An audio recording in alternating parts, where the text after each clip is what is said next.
Hello everyone, welcome hour education channel we learn together. ಈ ಒಂದು ವಿಡಿಯೋದಲ್ಲಿ ಸಮಾಜ ವಿಜ್ಞಾನ ಬೋಧನಾಶಾಸ್ತ್ರದ ಪ್ರಶ್ನೋತ್ತರಗಳನ್ನು ನೋಡೋಣ.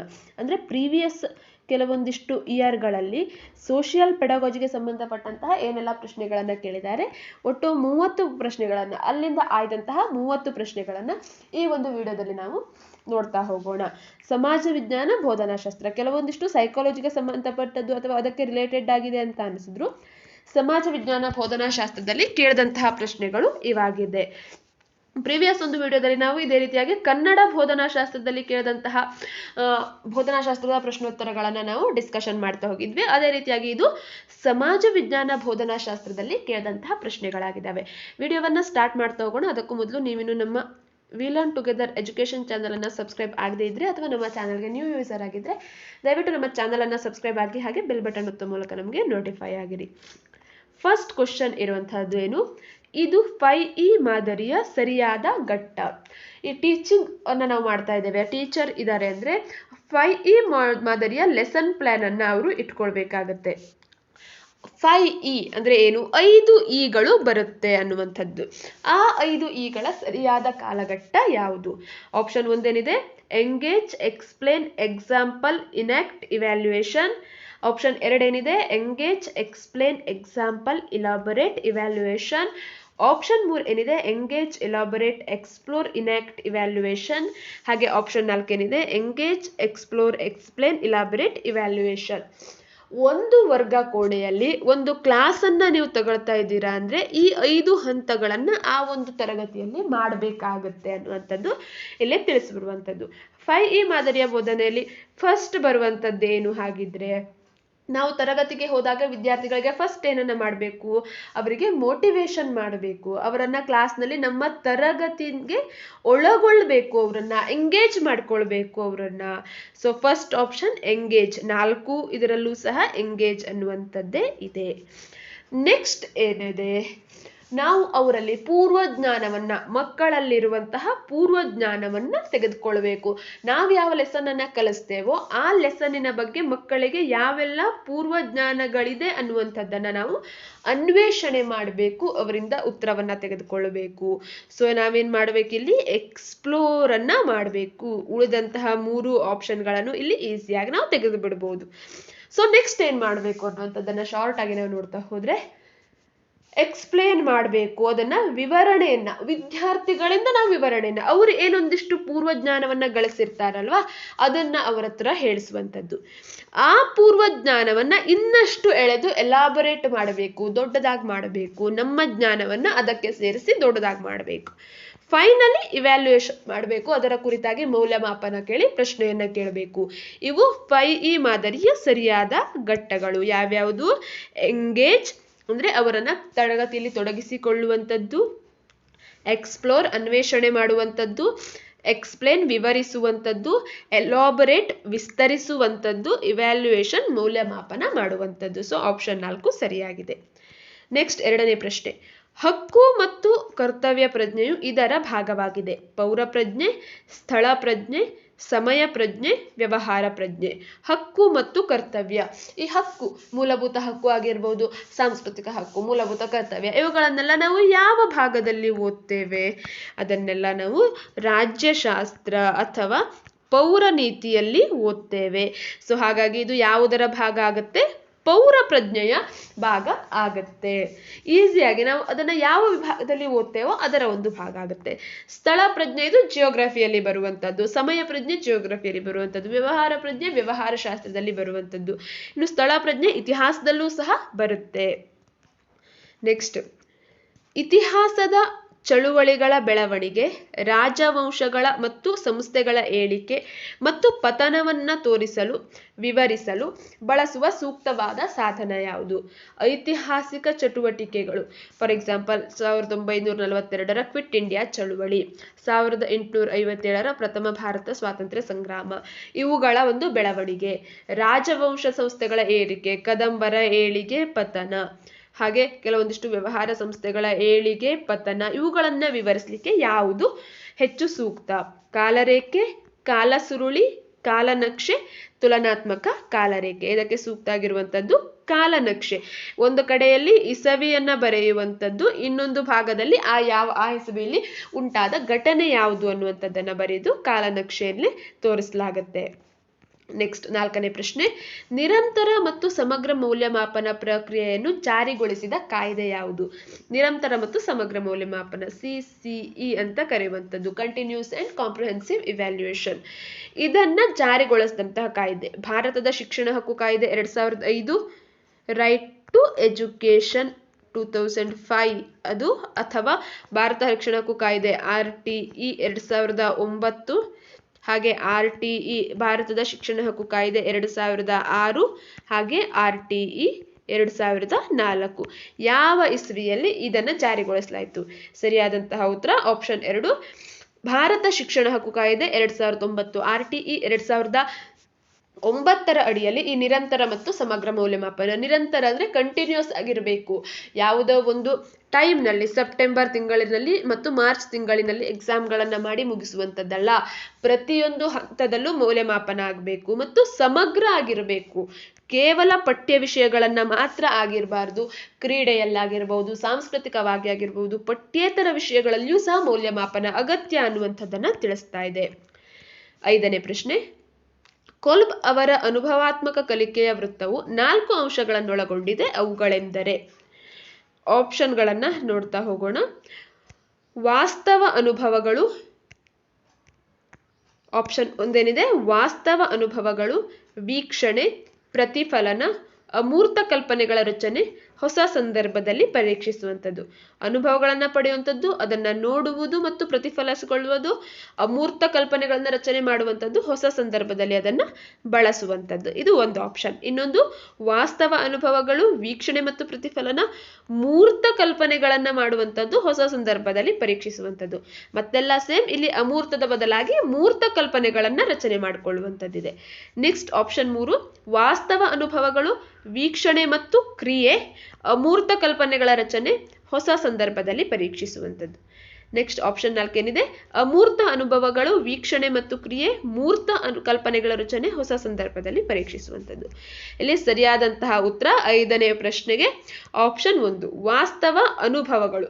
ವಾಸ್ತವವಾದಂತಹ ಅನುಭವಗಳನ್ನು ತೆಗೆದುಕೊಳ್ಳುವಂಥದ್ದು, ಅದನ್ನು ವೀಕ್ಷಣೆ ಮಾಡಿ ನಮ್ಮಲ್ಲಿ ಪ್ರತಿಫಲಿಸಿಕೊಳ್ಳುವಂಥದ್ದು, ಅಮೂರ್ತ ಕಲ್ಪನೆಗಳನ್ನು ರಚನೆ ಮಾಡಿಕೊಳ್ಳುವಂಥದ್ದಕ್ಕಾಗಿ, ಹಾಗೆ ನೆಕ್ಸ್ಟ್ ಅದನ್ನ ಹೊಸದಾದಂತಹ ಸಂದರ್ಭದಲ್ಲಿ ಪರೀಕ್ಷೆಯನ್ನ ಮಾಡಿಕೊಳ್ಳುವಂಥದ್ದು, ಹೊಸ ಸಂದರ್ಭದಲ್ಲಿ ಅದನ್ನ ಅಪ್ಲೈ ಮಾಡುವಂಥದ್ದು. ಇದು ಸರಿಯಾಗಿದೆ. ನೆಕ್ಸ್ಟ್ 6ನೇ ಪ್ರಶ್ನೆಯನ್ನು ನಾವು ನೋಡ್ತಾ ಹೋಗೋಣ. ಈಗ ಪಾಠ ಯೋಜನೆಯು ಬೋಧನೆಯ ಕ್ರಿಯಾತ್ಮಕ ಪೂರ್ವ ತಯಾರಿಯಾಗಿದೆ. ಪಾಠ ಯೋಜನೆ ಅಂದ್ರೆ ಲೆಸನ್ ಪ್ಲಾನ್. ಇದು ಪ್ಲಾನ್ ಅನ್ನುವಂಥದ್ದು ಬೋಧನೆಯ ಕ್ರಿಯಾತ್ಮಕ ಪೂರ್ವ ತಯಾರಿ, ಬೋಧನೆಗಿಂತ ಮೊದಲು ಮಾಡಿಕೊಳ್ಳುವಂತಹ ಒಂದು ತಯಾರಿಯಾಗಿದೆ ಅಂತ ವ್ಯಾಖ್ಯಾನವನ್ನ ನೀಡಿದಂಥವ್ರು ಯಾರು? Lester B Sand, Bossing NL, CV Good, BC Sterling. ಸರಿಯಾದಂತಹ ಉತ್ತರಕ್ಕೆ ಲೆಸ್ಟರ್ ಬಿ ಸ್ಯಾಂಡ್ಸ್ ಇವರು ಈ ಒಂದು ವ್ಯಾಖ್ಯಾನವನ್ನ ನೀಡಿದ್ದಾರೆ. ನೆಕ್ಸ್ಟ್ 7ನೇ ಕ್ವಶನ್, ಕೆಳಗಿನವುಗಳಲ್ಲಿ ವಿದ್ಯಾರ್ಥಿ ಕೇಂದ್ರಿತ ಸೂಚನಾ ವಿಧಾನವಲ್ಲದ್ದು ಯಾವುದು? ವಿದ್ಯಾರ್ಥಿ ಕೇಂದ್ರಿತವಾದಂತಹ ಸೂಚನಾ ವಿಧಾನ ಅಲ್ಲ. ಪ್ರಾತ್ಯಕ್ಷಿಕತೆ, ಕ್ರಮಾನುಗತ ಬೋಧನೆ, 5E ಮಾದರಿ, ಗಣಕಯಂತ್ರ ಆಧಾರಿತ ಬೋಧನೆ. ಇಲ್ಲಿ ಕ್ರಮಾನುಗತ ಬೋಧನೆ, ಇದರಲ್ಲೂ ಸಹ ವಿದ್ಯಾರ್ಥಿಗಳ ಪಾತ್ರ ಇರುತ್ತೆ. 5E ಮಾದರಿಯಲ್ಲಿ ನಾವು ವಿದ್ಯಾರ್ಥಿಗಳನ್ನೇ ತೊಡಗಿಸಿಕೊಂಡು ಈ ಮಾದರಿಯ ಬೋಧನೆಯನ್ನ ಮಾಡ್ತೇವೆ. ಗಣಕಯಂತ್ರದಲ್ಲಿ ವಿದ್ಯಾರ್ಥಿಗಳೇ ಅದನ್ನ ಬಳಸುವಂತವರಾಗಿರ್ತಾರೆ. ಹಾಗಾಗಿ ಉಳಿದಿರುವಂಥದ್ದು ಪ್ರಾತ್ಯಕ್ಷಿಕತೆ, ಅದನ್ನ ತೋರಿಸುವಂಥದ್ದು, ಶಿಕ್ಷಕರಾದಂಥವರು ತೋರಿಸ್ತಾರೆ ವಿದ್ಯಾರ್ಥಿಗಳಲ್ಲಿ. ಇಲ್ಲಿ ವಿದ್ಯಾರ್ಥಿ ಕೇಂದ್ರಿತ ಅನ್ನೋದಕ್ಕಿಂತ ಪ್ರಾತ್ಯಕ್ಷಿಕತೆಯನ್ನ ಯಾರು ಮಾಡ್ತಾರೋ ಅವರು ಸೆಂಟರ್ನಲ್ಲಿ ಇರ್ತಾರೆ. ಸೊ ಇಲ್ಲಿ ಸರಿಯಾದಂತಹ ಉತ್ತರ ಆಪ್ಷನ್ 1 ಆಗುತ್ತೆ. ನೆಕ್ಸ್ಟ್ 8ನೇ ಪ್ರಶ್ನೆ, ಪುಸ್ತಕವು ಅಥವಾ ಪಠ್ಯ ಪುಸ್ತಕವು ಬೋಧನೆಗೆ ಅರ್ಧ ಸಾಮಗ್ರಿ ಇದ್ದಂತೆ ಎಂದು ಹೇಳಿದವರು. ಪಠ್ಯ ಪುಸ್ತಕ ಏನು ಟೆಕ್ಸ್ಟ್ ಬುಕ್ ಅಂತ ನಾವೇನು ಹೇಳ್ತೇವೆ, ಇದು ಬೋಧನೆಗೆ ಅರ್ಧ ಸಾಮಗ್ರಿಗಳಿದ್ದಂತೆ. ನಮ್ಮ ಬೋಧನೆಗೆ ಬೇಕಾದಂತಹ ಮೂಲ ಸೋರ್ಸ್ ಅನ್ನ ಈ ಪಠ್ಯ ಪುಸ್ತಕ ನೀಡುತ್ತೆ. ಇನ್ನುಳಿದಂತಹ ಎಕ್ಸ್ಟ್ರಾ ಒಂದಿಷ್ಟು ಅಂಶಗಳನ್ನ ನಾವು ಸೇರಿಸಿ ಹೇಳಬೇಕಾಗತ್ತೆ. ಈ ಅರ್ಧ ಸಾಮಗ್ರಿಗಳಿದ್ದಂತೆ ಅಂತ ಹೇಳಿದಂಥವ್ರು ಯಾರು? CV Good, Rating, Bossing NL, Hunter. ಸರಿಯಾದಂತಹ ಉತ್ತರ ರೇಟಿಂಗ್ ಅವರು ಈ ಒಂದು ಹೇಳಿಕೆಯನ್ನ ನೀಡಿದ್ದಾರೆ. ನೆಕ್ಸ್ಟ್ 9ನೇ ಪ್ರಶ್ನೆ. ಕೃಷ್ಣದೇವರಾಯನ ಸಾಮ್ರಾಜ್ಯ ವಿಸ್ತರಣೆಯನ್ನು ವಿವರಿಸಿ. ಈ ಪ್ರಶ್ನೆಯಲ್ಲಿರುವ ನಿರ್ದಿಷ್ಟತೆಯು ಕೆಳಗಿನ ಯಾವ ಬೋಧನಾ ಉದ್ದೇಶಕ್ಕೆ ಸಂಬಂಧಿಸಿದೆ? ಪ್ರಶ್ನೆ ಏನು? ಕೃಷ್ಣದೇವರಾಯನ ಸಾಮ್ರಾಜ್ಯದ ವಿವರಣೆಯನ್ನ ಮಾಡಿ ಅನ್ನುವಂಥದ್ದನ್ನ ತಿಳಿಸಿದ್ದಾರೆ. ಜ್ಞಾನ, ತಿಳುವಳಿಕೆ, ಅನ್ವಯ, ಕೌಶಲ. ಇಲ್ಲಿ ವಿವರಿಸಿ, ಈ ವಿವರಿಸಿ, ಬರೆಯಿರಿ, ಹೆಸರಿಸಿ, ಎಕ್ಸ್ಪ್ಲೇನ್ ಮಾಡುವಂತ 4-5 ಅಂಕಗಳಿಗೆ ತಿಳಿಸುವಂತವೆಲ್ಲ ತಿಳುವಳಿಕೆಗೆ ಸಿಗುತ್ತೆ. ಕೃಷ್ಣದೇವರಾಯ ಯಾವ ಮನೆತನಕ್ಕೆ ಸೇರಿದಂತವನು ಅನ್ನುವಂಥದ್ದು ಜ್ಞಾನಕ್ಕೆ ಬರುತ್ತೆ. ವಿಜಯನಗರ ಸಾಮ್ರಾಜ್ಯದ ಪ್ರಸಿದ್ಧ ಅರಸ ಯಾರು ಅನ್ನುವಂಥ ಪ್ರಶ್ನೆ ಕೇಳಿದ್ರೆ ಅದು ಜ್ಞಾನಕ್ಕೆ ಬರುತ್ತೆ. ಅನ್ವಯ ಅಂದ್ರೆ ಯಾವ್ದಕ್ಕೆ ಬರುತ್ತೆ? ಅನ್ವಯಿಸ್ಕೊಳ್ಳುವಂಥದ್ದು, ಎರಡನ್ನ ಹೋಲಿಕೆ ಮಾಡಿ ಚರ್ಚಿಸುವಂಥದ್ದು. ಚರ್ಚಿಸಿರಿ, ವಿಮರ್ಶಿಸಿರಿ, ಇವೆಲ್ಲವೂ ಸಹ ಅನ್ವಯಕ್ಕೆ ಬರುವಂಥದ್ದು. ಇನ್ನು ಕೌಶಲ, ಸ್ಕಿಲ್, ಪ್ರಯೋಗಗಳನ್ನ ಅವುಗಳನ್ನ ಮಾಡುವಂಥದ್ದು ಸ್ಕಿಲ್ಗೆ ಬರುತ್ತೆ. ಇಲ್ಲಿ ಸರಿಯಾದಂತಹ ಉತ್ತರ ಆಪ್ಷನ್ 2. 10ನೇ ಪ್ರಶ್ನೆ. ಆಳ ಶೋಧನ ಪ್ರಶ್ನಾ ಕೌಶಲವು ಕೆಳಗಿನ ಒಂದು ಘಟಕವನ್ನು ಹೊಂದಿರುವುದಿಲ್ಲ.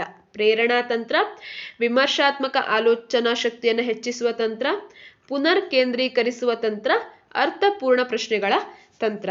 ಆಳ ಶೋಧನಾ ಪ್ರಶ್ನಾ ಕೌಶಲ ಯಾವುದನ್ನ ಹೊಂದಿರೋದಿಲ್ಲ? ಸರಿಯಾದಂತ ಉತ್ತರ ಇದು ಅರ್ಥಪೂರ್ಣ ಪ್ರಶ್ನೆಗಳ ತಂತ್ರವನ್ನ ಹೊಂದಿರೋದಿಲ್ಲ. ಅಲ್ಲಿ ವಿಮರ್ಶಾತ್ಮಕವಾಗಿ ಆಲೋಚನೆಯನ್ನ ಮಾಡ್ತಾರೆ, ಆಳವಾದ ಶೋಧನೆ ಉಂಟಾಗಿರೋದಕ್ಕೆ ಪುನರ್ ಕೇಂದ್ರೀಕೃತ ತತ್ವವನ್ನ ಹೊಂದಿರುತ್ತೆ, ಪ್ರೇರಣೆಯನ್ನ ಹೊಂದಿರುತ್ತೆ, ಆದರೆ ಅರ್ಥಪೂರ್ಣ ಪ್ರಶ್ನೆಗಳ ತಂತ್ರ ಇರೋದಿಲ್ಲ. ನೆಕ್ಸ್ಟ್ 11ನೇ ಪ್ರಶ್ನೆ. ಶಾಲೆಯ ಬಳಿಗೆ ಸಮುದಾಯವನ್ನು ತರುವುದು ಈ ವಿಧದ ಸಮುದಾಯ ಸಂಪನ್ಮೂಲ ಬಳಕೆಗೆ ಸೂಕ್ತ ಉದಾಹರಣೆ ಎಂದರೆ? ಶಾಲೆಯ ಬಳಿಗೆ ಸಮುದಾಯವನ್ನ ತರುವಂಥದ್ದು ಕ್ಷೇತ್ರ ಅಧ್ಯಯನ, ಸಮುದಾಯ ಸಮೀಕ್ಷೆ, ಸಮುದಾಯ ಸೇವಾ ಶಿಬಿರಗಳು, ಶ್ರೇಷ್ಠ ವ್ಯಕ್ತಿಗಳನ್ನು ಶಾಲೆಗೆ ಆಹ್ವಾನಿಸುವುದು. ಶಾಲೆಯ ಬಳಿಗೆ ಸಮುದಾಯವನ್ನ ತರುವುದು, ಸಮುದಾಯದ ಕಡೆಗೆ ಶಾಲೆಯ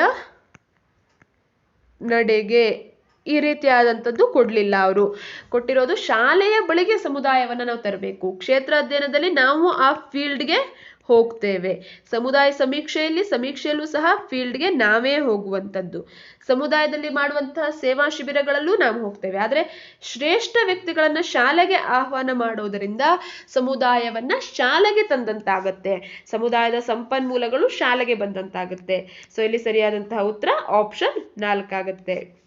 ನೆಕ್ಸ್ಟ್ 12ನೇ ಪ್ರಶ್ನೆ. ಶಾಲೆಗಳಲ್ಲಿ ಸಹಪಠ್ಯ ಚಟುವಟಿಕೆಯ ಒಂದು ಬಹುಮುಖ್ಯ ಉದ್ದೇಶ. ಶಾಲೆಯಲ್ಲಿ ಸಹಪಠ್ಯ ಚಟುವಟಿಕೆ ಕೋ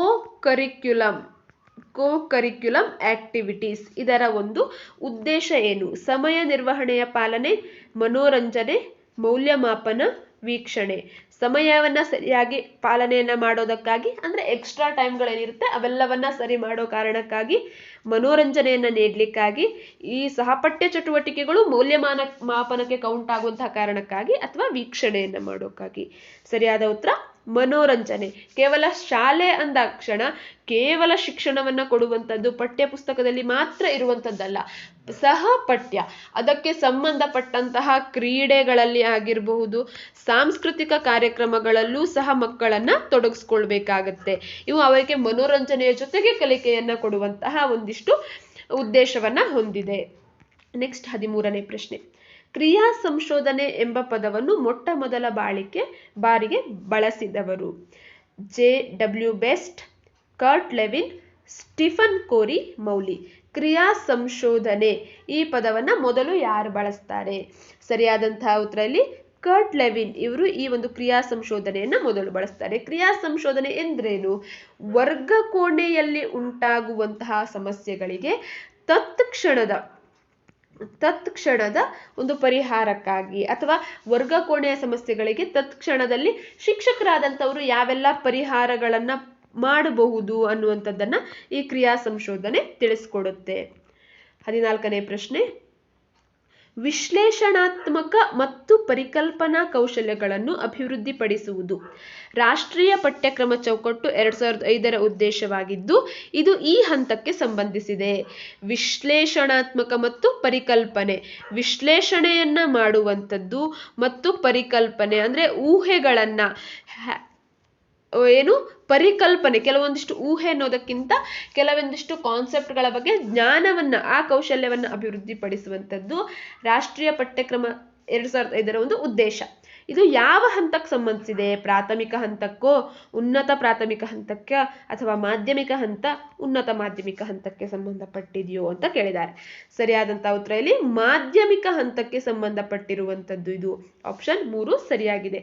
ಮಾಧ್ಯಮಿಕ ಹಂತಕ್ಕೆ ಸಂಬಂಧಪಟ್ಟಂತಹ ಒಂದು ಉದ್ದೇಶ ಇದಾಗಿದೆ. ನೆಕ್ಸ್ಟ್ 15ನೇ ಕ್ವಶನ್. ತರಗತಿಯಲ್ಲಿ ಶಿಕ್ಷಕನ ಎರಡನೇ ನಾಲಿಗೆ ಎಂದರೆ ಪಠ್ಯಪುಸ್ತಕ, ಕಪ್ಪು ಹಲಗೆ, ಭೂಪಟಗಳು, ಚಿತ್ರಪಟಗಳು. ಶಿಕ್ಷಕನ ಎರಡನೇ ನಾಲಿಗೆ ಅಂತ ಕರೆಯುವಂಥದ್ದು ಕಪ್ಪು ಹಲಗೆಯನ್ನ.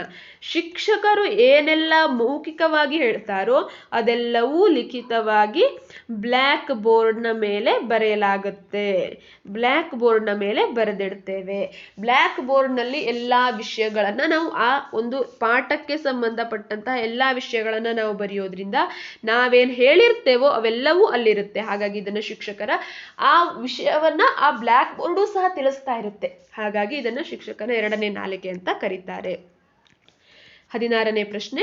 ಅಂತಾರಾಷ್ಟ್ರೀಯ ಅರಿವನ್ನು ಮಕ್ಕಳಲ್ಲಿ ಮೂಡಿಸುವುದರಿಂದ ಬೆಳೆಯುವ ಮೌಲ್ಯ. ಇಂಟರ್ನ್ಯಾಷನಲ್ ಒಂದು ಕಾನ್ಸೆಪ್ಟ್, ಇಂಟರ್ನ್ಯಾಷನಲ್ ವ್ಯಾಲ್ಯೂಸ್ ಹೇಳಾಗಿರ್ಬೋದು, ಇಂಟರ್ನ್ಯಾಷನಲ್ ರಿಲೇಶನ್ಶಿಪ್ ಆಗಿರ್ಬೋದು, ಇವುಗಳನ್ನು ಮಕ್ಕಳಲ್ಲಿ ತಿಳಿಸೋದ್ರಿಂದ ಯಾವ ಒಂದು ಮೌಲ್ಯ ಬೆಳೆಯುತ್ತೆ? ನಾಯಕತ್ವ, ವಿಶ್ವಭ್ರಾತೃತ್ವ, ಸಹಕಾರ, ಸಹೋದರತ್ವ. ಸರಿಯಾದ ಉತ್ತರ ಇಲ್ಲಿ ವಿಶ್ವಭ್ರಾತೃತ್ವ ಬೆಳೆಯುತ್ತೆ. ನಾವೆಲ್ಲ ಪ್ರಪಂಚದಲ್ಲಿರುವಂತಹ ಎಲ್ಲ ದೇಶದವರು ಸಹೋದರರ ಸಮಾನ ಹೇಳುವಂತಹ ಒಂದು ಭಾವನೆ ಬೆಳೆಯುತ್ತೆ. ಅಂತಾರಾಷ್ಟ್ರೀಯ ಅರಿವನ್ನ. ಭಾರತ ಮತ್ತು ಅಮೆರಿಕ ನಡುವಿನ ಸಂಬಂಧಗಳೇನು? ಭಾರತ ಮತ್ತು ಚೀನಾದ ನಡುವೆ ಇರುವಂತಹ ಸಂಬಂಧಗಳೇನು? ಭಾರತ ಮತ್ತು ಚೀನಾದ ಸಂಬಂಧ ಹಾಳಾಗ್ಲಿಕ್ಕೆ ಕಾರಣಗಳೇನು? ಈ ರೀತಿಯಾದಂತಹ ಅಂತಾರಾಷ್ಟ್ರೀಯ ಮಟ್ಟದ ಅರಿವು ಮಕ್ಕಳಿಗೆ ತಿಳಿಯೋದ್ರಿಂದ ವಿಶ್ವ ಭ್ರಾತೃತ್ವ ಬೆಳೆಯುತ್ತೆ. ನೆಕ್ಸ್ಟ್ 17ನೇ ಪ್ರಶ್ನೆ. ಇದು ಆಲಿಸುವ ಮತ್ತು ವೀಕ್ಷಿಸುವ ಅನುಭವಗಳ ನಡುವೆ ಸಂಬಂಧವನ್ನ ಬೆಸೆಯುತ್ತೆ. ಆಲಿಸುವ ಅಂದ್ರೆ ಕೇಳುವಂಥದ್ದು, ವೀಕ್ಷಿಸುವ ಅಂದ್ರೆ ನೋಡುವಂಥದ್ದು. ಇವೆರಡರ ನಡುವೆ ಸಂಬಂಧವನ್ನ ಬೆಸೆಯುವಂತಹದ್ದು ಯಾವುದು? ಕಪ್ಪು ಹಲಗೆ, ಧ್ವನಿ ಮುದ್ರಿಕೆ, ರೇಡಿಯೋ, ಸೀಮೆ ಸುಣ್ಣ. ಆಲಿಸುವ ಮತ್ತು ವೀಕ್ಷಿಸುವುದರ ನಡುವೆ ಅನುಭವಗಳ ನಡುವೆ ಸಂಬಂಧ ಬೆಸೆಯುವಂಥದ್ದು ಕಪ್ಪು ಹಲಗೆ. ಕಾರಣ ಏನು? ಶಿಕ್ಷಕರಾದಂಥವರು ಮೌಖಿಕವಾಗಿ ಏನನ್ನ ಹೇಳ್ತಾ ಇರ್ತಾರೋ ಅದನ್ನ ಕಪ್ಪು ಹಲಗೆಯ ಮೇಲೆ ಬರೀತಾರೆ. ಈ ಕಪ್ಪು ಹಲಗೆಯ ಮೇಲೆ ಬರೆದಿರುವಂಥದ್ದನ್ನ ನೋಡ್ತಾರೆ ವಿದ್ಯಾರ್ಥಿಗಳು, ಶಿಕ್ಷಕರು ಹೇಳ್ತಾ ಇರುವಂಥದ್ದನ್ನ ಕೇಳ್ತಾರೆ. ಇವೆರಡರ ನಡುವೆ ಇದು ಸಂಬಂಧವನ್ನ ಬೆಸೆಯುತ್ತೆ, ಬ್ಲ್ಯಾಕ್ ಬೋರ್ಡ್ ಅಥವಾ ಕಪ್ಪು ಹಲಗೆ. ಇನ್ನು 18ನೇ ಪ್ರಶ್ನೆ. ಪಾತ್ರಗಳನ್ನು ಅಭಿನಯಿಸುವುದರ ಮೂಲಕ ಸಮಸ್ಯೆಗೆ ಪರಿಹಾರವನ್ನ ನೀಡುವ ತಂತ್ರ.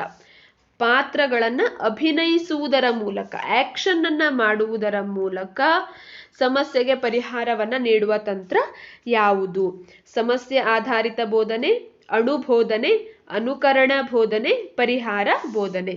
ಯಾವುದೋ ಒಂದು ಆಕ್ಟ್ ಅನ್ನ ಮಾಡುವುದರ ಮೂಲಕ ಅಲ್ಲಿ ಒಂದು ಸಮಸ್ಯೆ ಇದೆ. ಈಗ ಯಾವುದೋ ಒಂದು ಚಿತ್ರನಟರ ಹೆಸರನ್ನು ಅಥವಾ ಯಾವುದೋ ಒಂದು ಪಾಠ, ರಾಜರ ಹೆಸರನ್ನು ನಾವು ವಿದ್ಯಾರ್ಥಿಗಳಿಗೆ ತಿಳಿಸಬೇಕು. ಆ ರಾಜರ ರೀತಿ ಅನುಕರಣೆಯನ್ನ ಮಾಡಿ ಅವರಿಗೆ ತೋರಿಸುವಂಥದ್ದು. ಇದನ್ನ ಅನುಕರಣೆಯ ಬೋಧನೆ ಅಂತ ಕರೀತಾರೆ. ಅಭಿನಯಿಸುವುದರ ಮೂಲಕ ಸಮಸ್ಯೆಗೆ ಪರಿಹಾರ ನೀಡುವ ತಂತ್ರವಾಗಿದೆ ಇದು. ನೆಕ್ಸ್ಟ್ 19ನೇ ಪ್ರಶ್ನೆ. ಪಾಠ ಯೋಚನೆಯ ನಿರ್ದಿಷ್ಟ ಹಾಗೂ ಸಾಮಾನ್ಯ ಉದ್ದೇಶಗಳನ್ನು ಒಳಗೊಂಡು ಸುಸಂಘಟಿತವಾದ ಹೇಳಿಕೆಯಾಗಿದೆ. ಈ ಪಾಠ ಯೋಚನೆ ಹೇಳುವಂಥದ್ದು ನಿರ್ದಿಷ್ಟ ಹಾಗೂ ಸಾಮಾನ್ಯ ಉದ್ದೇಶ ಎರಡನ್ನೂ ಸಹ ಒಳಗೊಂಡಿರುತ್ತೆ. ಈ ಎರಡನ್ನೂ ಒಳಗೊಂಡಿರುವಂತಹ ಒಂದು ಸುಸಂಘಟಿತ ಹೇಳಿಕೆಯಾಗಿದೆ. ಈ ಉದ್ದೇಶಗಳನ್ನ ವಿದ್ಯಾರ್ಥಿಗಳು ಶಿಕ್ಷಕರ ಮಾರ್ಗದರ್ಶನದ ಅಡಿಯಲ್ಲಿ ಒಂದು ನಿರ್ದಿಷ್ಟ ಅವಧಿಯಲ್ಲಿ ಸಾಧಿಸುತ್ತಾರೆ ಎಂದು ಹೇಳಿದಂಥವ್ರು. ಡೆಫಿನೇಷನ್ ಏನ್ ಹೇಳ್ತಾ ಇದೆ ಇಲ್ಲಿ? ಲೆಸನ್ ಪ್ಲಾನ್ ಅನ್ನುವಂಥದ್ದು ಕಾಮನ್ ಆಗಿರುವಂತಹ ಒಂದಿಷ್ಟು ಉದ್ದೇಶಗಳನ್ನು ಹೊಂದಿದೆ, ಸ್ಪೆಸಿಫಿಕ್ ಆಗಿರುವಂತಹ ಒಂದಿಷ್ಟು ಉದ್ದೇಶಗಳನ್ನು ಹೊಂದಿದೆ. ಕಾಮನ್ ಆಗಿರುವಂತದ್ದು ಅಂದ್ರೆ ಈಗ ಸಮಾಜದ ಒಂದು ಲೆಸನ್, ಆಧಾರಗಳು ಅನ್ನುವಂತ ಒಂದು ಲೆಸನ್ ಇದೆ ಅಂದ್ರೆ ಅದರ ಕಾಮನ್ ಆಗಿರುವಂತಹ ಉದ್ದೇಶ ಏನು, ಆಧಾರಗಳು ಏಕೆ ಬೇಕು, ಇತಿಹಾಸವನ್ನ ಹೇಗೆ ರಚನೆ ಮಾಡಬೇಕು ಅನ್ನುವಂಥದ್ದನ್ನು ತಿಳಿಸುವಂಥದ್ದು.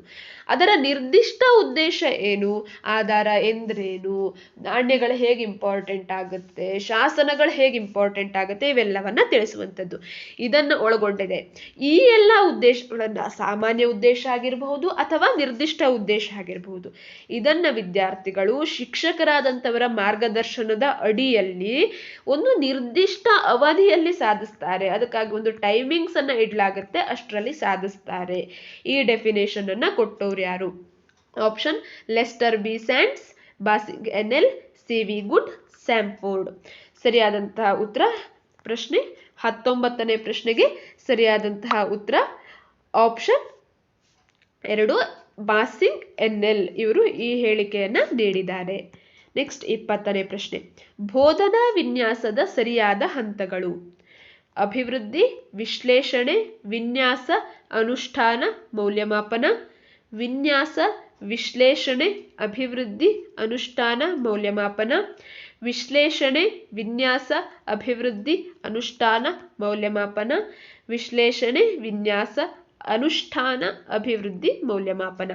ಬೋಧನಾ ವಿನ್ಯಾಸದ ಸರಿಯಾದ ಹಂತಗಳು ಯಾವ್ಯಾವುದು?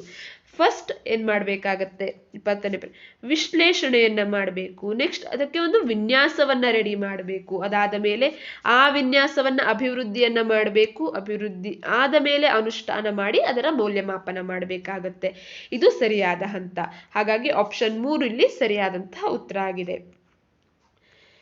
ನೆಕ್ಸ್ಟ್ 21ನೇ ಪ್ರಶ್ನೆ, ಗುರಿ ಮತ್ತು ಉದ್ದೇಶಗಳ ನಡುವೆ ಕೊಂಡಿಯಾಗಿರುವಂಥದ್ದು. ಗೋಲ್ ಮತ್ತು ಉದ್ದೇಶ, ಅದರ ಉದ್ದೇಶದ ನಡುವೆ ಕೊಂಡಿಯಾಗಿರುವಂಥದ್ದು. ಬೋಧನಾ ವಿಧಾನ, ಪಠ್ಯಕ್ರಮ, ಶಿಕ್ಷಕ, ವಿದ್ಯಾರ್ಥಿ. ಸರಿಯಾದಂತ ಉತ್ತರ ಇಲ್ಲಿ ಬೋಧನಾ ವಿಧಾನ. ಹೇಗೆ? ಬೋಧನಾ ವಿಧಾನ ಏನನ್ನ ಕಲಿಸಬೇಕು ಅನ್ನುವಂತಹ ಉದ್ದೇಶವನ್ನ ಹೊಂದಿರುತ್ತೆ. ಅದೇ ಬೋಧನಾ ವಿಧಾನ ಕಲಿಸಿದಾಗ ಮಗು ಯಾವ ಗುರಿಯನ್ನ ತಲುಪಿದೆ ಅಥವಾ ಗುರಿಯನ್ನು ತಲುಪಬೇಕು ಅನ್ನುವಂಥದ್ದನ್ನ ತಿಳಿಸುತ್ತೆ. ಸೊ ಬೋಧನಾ ವಿಧಾನ ಹೇಗಿದೆ ಅನ್ನೋದ್ರ ಮೇಲೆ ಗುರಿ ಉದ್ದೇಶಗಳು ಡಿಪೆಂಡ್ ಆಗುತ್ತೆ. ಬೋಧನಾ ವಿಧಾನ ಮೊದಲು ಉದ್ದೇಶಗಳನ್ನು ಹೊಂದಿದ್ದು ಬೋಧನೆ ಮಾಡಲಾಗುತ್ತೆ, ಅದು ಗುರಿಯನ್ನ ತಲುಪಲಿಕ್ಕೆ ಸಹಾಯ ಮಾಡುತ್ತೆ. ಸೊ ಉದ್ದೇಶ ಮತ್ತು ಗುರಿಗಳ ಮಧ್ಯೆ ಬೋಧನಾ ವಿಧಾನ ಒಂದು ಕೊಂಡಿಯಂತೆ ಇರುವಂಥದ್ದು. ನೆಕ್ಸ್ಟ್ 22ನೇ ಪ್ರಶ್ನೆ, ಸಮಾಜದ ಬೇಡಿಕೆಗಳು ಮತ್ತು ಶಿಕ್ಷಣದ ಗುರಿಗಳನ್ನು ಸಾಧಿಸಲು ಸ್ಪರ್ಧಾತ್ಮಕ ಸಾಂಪ್ರದಾಯಿಕ ತರಗತಿಗಳಿಗಿರುವ ಪರ್ಯಾಯ. ಸಮಾಜದ ಬೇಡಿಕೆಗಳು, ಈಗಿನ ಸಮಾಜದ ಬೇಡಿಕೆಗಳೇನಿರುತ್ತೆ?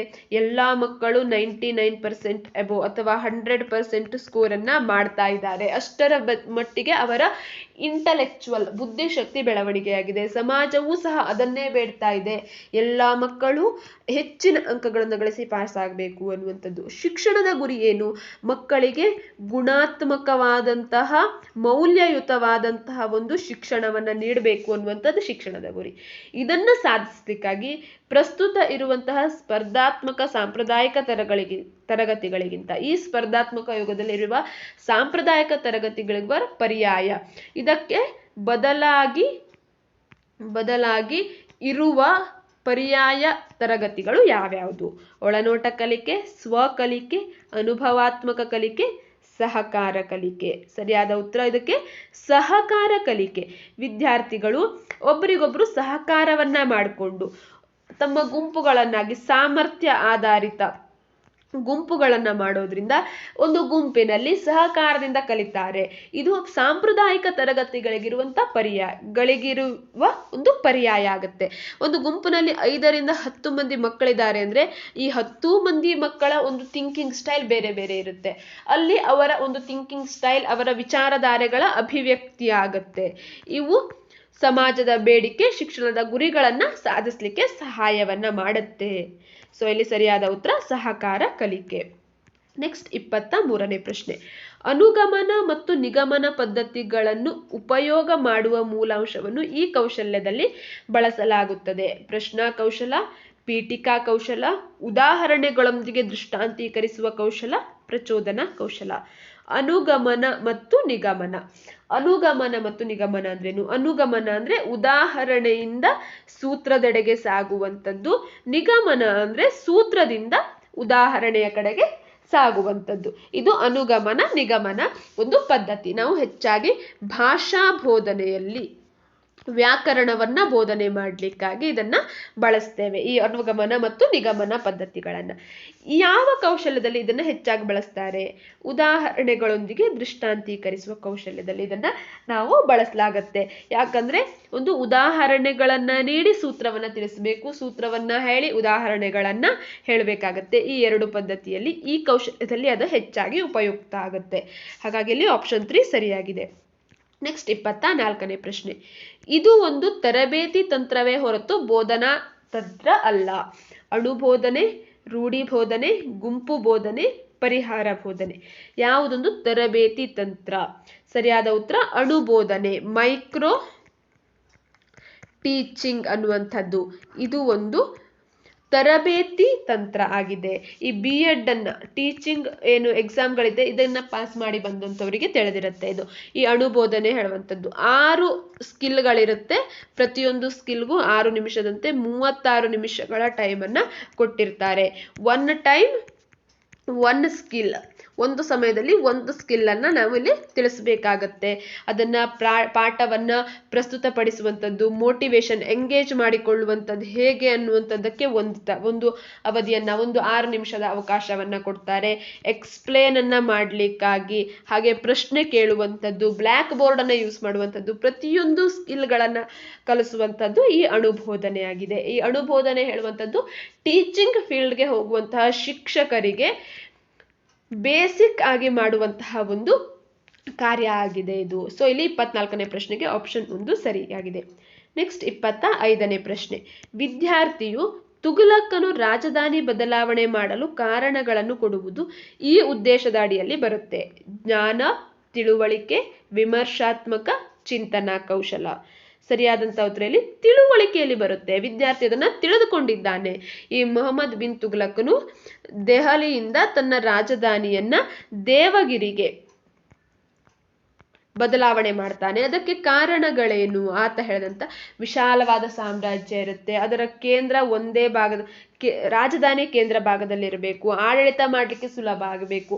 ಈ ಎಲ್ಲ ಒಂದು ಕಾರಣಗಳನ್ನ ವಿದ್ಯಾರ್ಥಿ ಕೊಡ್ತಾ ಇದ್ದಾನೆ ಅಂದ್ರೆ ಆ ಒಂದು ತುಘಲಕ್ನ ರಾಜಧಾನಿ ಬದಲಾವಣೆಯ ಬಗ್ಗೆ ಕಾರಣಗಳನ್ನ ಆತ ತಿಳಿದುಕೊಂಡಿದ್ದಾನೆ ಅಂತ ಅರ್ಥ. ಅದೇ ತುಘಲಕನು ರಾಜಧಾನಿಯನ್ನು ದೆಹಲಿಯಿಂದ ಎಲ್ಲಿಗೆ ವರ್ಗಾಯಿಸಿದನು ಅಂತ ಕೇಳಿದ್ರೆ ದೇವಗಿರಿಗೆ. ಇದು ಜ್ಞಾನಕ್ಕೆ ಸಂಬಂಧಪಟ್ಟಿರುವಂತದ್ದಾಗತ್ತೆ. ನೆಕ್ಸ್ಟ್ 26ನೇ ಪ್ರಶ್ನೆ. ಆಡಳಿತದ ಸಂಘಟನೆ ಮತ್ತು ಕಾರ್ಯಗಳ ಸಂಬಂಧವನ್ನ ತೋರಿಸುವ ಪಟ. ಆಡಳಿತದ ಸಂಘಟನೆ ಮತ್ತು ಕಾರ್ಯಗಳ ಸಂಬಂಧವನ್ನ. ಕೋಷ್ಟಕ ಪಟ, ಕಾಲಾನುಕ್ರಮ ಪಟ, ಹರಿವು ಪಟ, ವಿಷಯ ಪಟ. ಸರಿಯಾದ ಉತ್ತರ ಇಲ್ಲಿ ಹರಿವು ಪಟ ಅಥವಾ ಫ್ಲೋ ಚಾರ್ಟ್ ಅಂತ ಇದನ್ನ ಕರಿತೇವೆ ನಾವು. ಫ್ಲೋ ಚಾರ್ಟ್ ಅಂತ ಕರೆಯುವಂಥದ್ದು ಹೇಗಿರುತ್ತೆ ಇದು? ಫಾರ್ ಎಕ್ಸಾಂಪಲ್ ನಾವು ನೋಡ್ತಾ ಹೋದ್ರೆ ಶಿಲಾಗೋಳ ಅಥವಾ ಶಿಲಾಯುಗ ಅಂತ ಶಿಲಾಯುಗದಲ್ಲಿ ನಾವು 3 ಭಾಗವನ್ನ ನೋಡ್ತೇವೆ. ಹಳೆ ಶಿಲಾಯುಗ, ಮಧ್ಯ ಶಿಲಾಯುಗ, ಹಾಗೆ ಹೊಸ ಶಿಲಾಯುಗ ಅಥವಾ ನವಶಿಲಾಯುಗವನ್ನ 3. ಈ ಮತ್ತು ಹಳೆ ಶಿಲಾಯುಗದಲ್ಲಿ ಮತ್ತೆ 3 ಭಾಗವನ್ನ ಮಾಡ್ತೇವೆ. ಆದಿ ಹಳೆ ಶಿಲಾಯುಗ, ಮಧ್ಯ ಹಳೆ ಶಿಲಾಯುಗ, ಹಾಗೆ ಹೊಸ ಹಳೆ ಶಿಲಾಯುಗ ಅಥವಾ ನವ ಹಳೆ ಶಿಲಾಯುಗ. ಇದರಲ್ಲಿ ಮತ್ತೆ 3 ಭಾಗ. ಈ ರೀತಿಯಾಗಿ ತಿಳಿಸುವಂಥದ್ದನ್ನ ಫ್ಲೋ ಚಾರ್ಟ್ ಅಂತ ಕರಿತೇವೆ.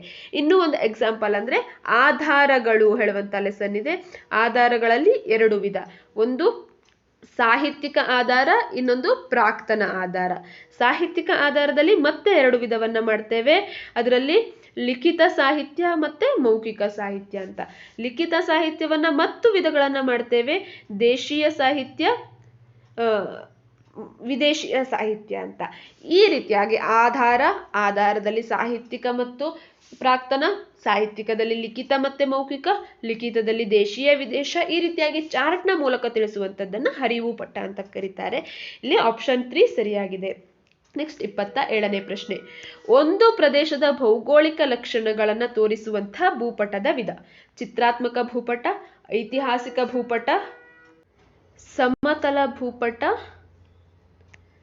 ಹಾಗೆ ತಗ್ಗುದಿನ್ನೆ ಭೂಪಟ. ಒಂದು ಪ್ರದೇಶದ ಭೌಗೋಳಿಕ ಲಕ್ಷಣಗಳನ್ನ ಚಿತ್ರಾತ್ಮಕದಲ್ಲಿ ಚಿತ್ರಗಳನ್ನ ತೋರಿಸಬಹುದು, ಐತಿಹಾಸಿಕ ಭೂಪಟದಲ್ಲಿ ರಾಜರ ಸಾಮ್ರಾಜ್ಯಗಳನ್ನ ತೋರಿಸಬಹುದು, ಸಮತಲ ಭೂಪಟದಲ್ಲಿ ಸಮತಲವಾಗಿ ಇರುವಂತಹ ಭೂಮಿಯ ಚಿತ್ರವನ್ನ ತೋರಿಸಬಹುದು. ಒಂದು ಪ್ರದೇಶದ ಭೌಗೋಳಿಕ ಲಕ್ಷಣಗಳನ್ನ ತೋರಿಸುವಂತಹ ಭೂಪಟವನ್ನ ತಗ್ಗುದಿನ್ನೆ ಭೂಪಟ ಅಂತ ಕರೀತಾರೆ. ಆಪ್ಷನ್ 4 ಇಲ್ಲಿ ಸರಿಯಾದಂತಹ ಉತ್ತರ ಆಗಿದೆ. ನೆಕ್ಸ್ಟ್ 28ನೇ ಪ್ರಶ್ನೆ. ಇವುಗಳನ್ನು ಸಾಹಿತ್ಯಿಕ ಮೂಲಾಧಾರಗಳೆಂದು ಗುರುತಿಸಲಾಗಿದೆ. ಧಾರ್ಮಿಕ, ಜಾತ್ಯತೀತ, ವಿದೇಶಿ, ಸ್ಮಾರಕ, ಶಾಸನ, ನಾಣ್ಯ, ಮೌಖಿಕ, ಬರವಣಿಗೆ, ಚಿತ್ರ, ದೇವಸ್ಥಾನ, ಮಸೀದಿ, ಚರ್ಚ್. ಯಾವುದು ಸಾಹಿತ್ಯಿಕ ಮೂಲಾಧಾರ? ಸರಿಯಾದಂತಹ ಉತ್ತರ ಇಲ್ಲಿ ಆಪ್ಷನ್ 1 ಧಾರ್ಮಿಕ, ಜಾತ್ಯತೀತ ಮತ್ತು ವಿದೇಶಿ ಸಾಹಿತ್ಯ. ಇವುಗಳನ್ನು ಸಾಹಿತ್ಯಿಕ ಮೂಲಾಧಾರ ಅಂತ ಕರೆದಿರುವಂಥದ್ದು. ನೆಕ್ಸ್ಟ್ 29ನೇ ಪ್ರಶ್ನೆ. ಶಾಲಾ ತರಗತಿಯಲ್ಲಿ ಕಂಡುಬರುವ ಶೈಕ್ಷಣಿಕ ಸಮಸ್ಯೆಗಳಿಗೆ ಪರಿಹಾರ ಕಂಡುಕೊಳ್ಳಲು ಸಹಕಾರಿಯಾದ ಸಂಶೋಧನೆ.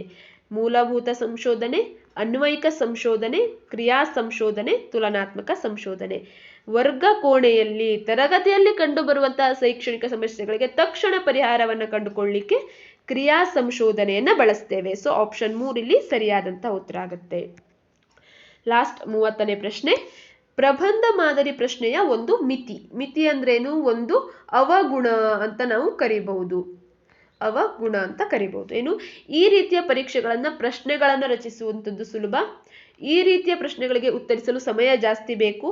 ವಿದ್ಯಾರ್ಥಿಗಳು ಸ್ವತಂತ್ರವಾಗಿ ತಮ್ಮ ಅನಿಸಿಕೆಗಳನ್ನು ವ್ಯಕ್ತಪಡಿಸಲು ಅವಕಾಶ ಕಲ್ಪಿಸಿದೆ.